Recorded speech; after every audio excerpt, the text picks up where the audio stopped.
Zaregoto, the Kubikiri cycle. Prologue. Isn't there something really scary about people who knowingly, consciously, use others as stepping stones?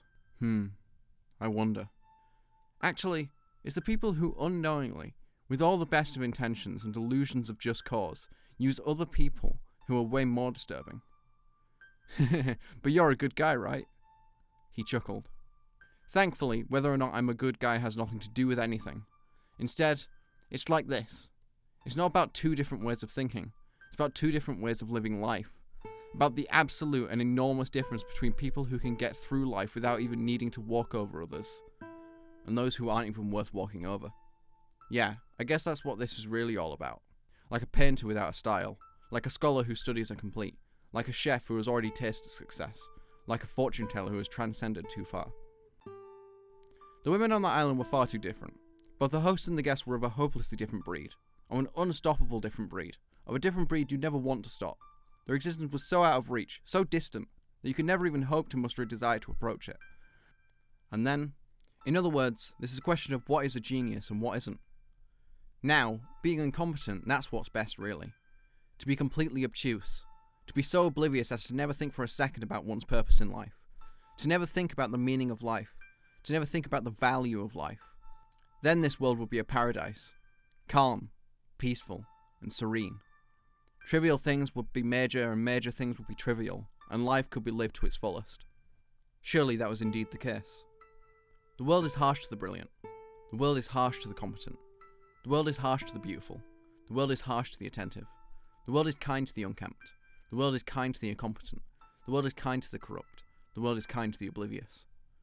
But if you figure that out, if you realise that, it's already over right then. It's a problem with no solution and no interpretation.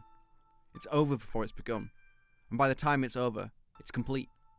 I guess it's that kind of story. Essentially, people live in one of two ways.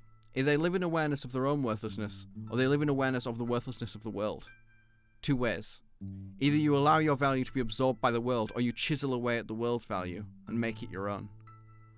Which should take precedent? The value of the world or your own value? To accept the world as boring, or to accept oneself as boring? Which is really more agreeable? There's bound to be some amount of ambiguity and uncertainty. Is there really any defined criteria there? Is it really just a choice between A and B? Do we really have to choose?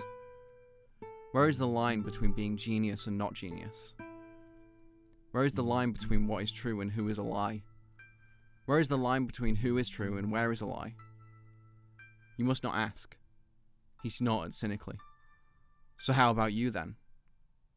Well, how does the world look to you?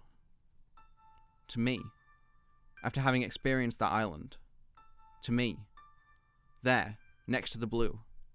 To me, now with this person before my eyes. It was all just mindless babble. It wasn't even worth the trouble of even thinking of an answer. And so I said nothing. Instead, I looked away and thought of something else. So, how does the world look through this person's eyes? Just how did I look in this person's eyes?